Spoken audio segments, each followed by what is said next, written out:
அறம் என்றால் பிரதானமாக அதில் 3 அங்கங்கள் இருக்கிறது.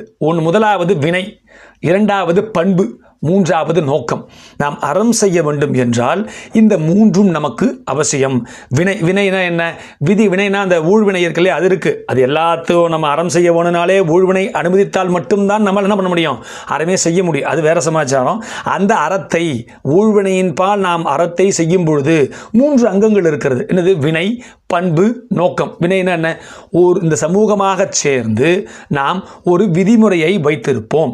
அந்த விதிமுறையை நாம் ஏற்றுக்கொள்வோம். எடுத்துக்காட்டிற்கு குடும்பமாக வாழ்வது என்பது ஒரு விதிமுறை. நம்ம குடும்பம் இந்த சமூகமாக சேர்ந்து வச்சிருக்கோம் இல்லையா, அந்த விதியை ஏற்றுக்கொள்வது முதலாவது.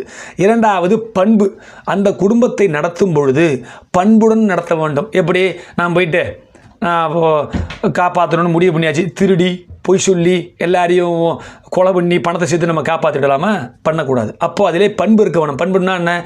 இந்த தன்னலத்திலே பொதுநலம் கலந்திருக்க வேண்டும். இது இரண்டாவது. மூன்றாவது பாருங்க, நோக்கம்.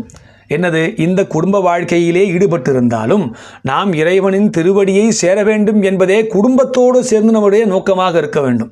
அப்போது அறம் என்றால் நாம் அறம் செய்ய வேண்டும் என்றால் வினை என்றால் என்ன, பண்பு என்றால் என்ன, நோக்கம் என்றால் என்ன என்பதெல்லாம் நமக்கு தெரிந்திருக்க வேண்டும். அதை குறித்து அவ்வப்பொழுது சிந்தித்து கொண்டே இருந்தால்தான் அறம் செய்ய விரும்ப முடியும்னு அவ்வை பாட்டி சொல்லியிருக்கார்.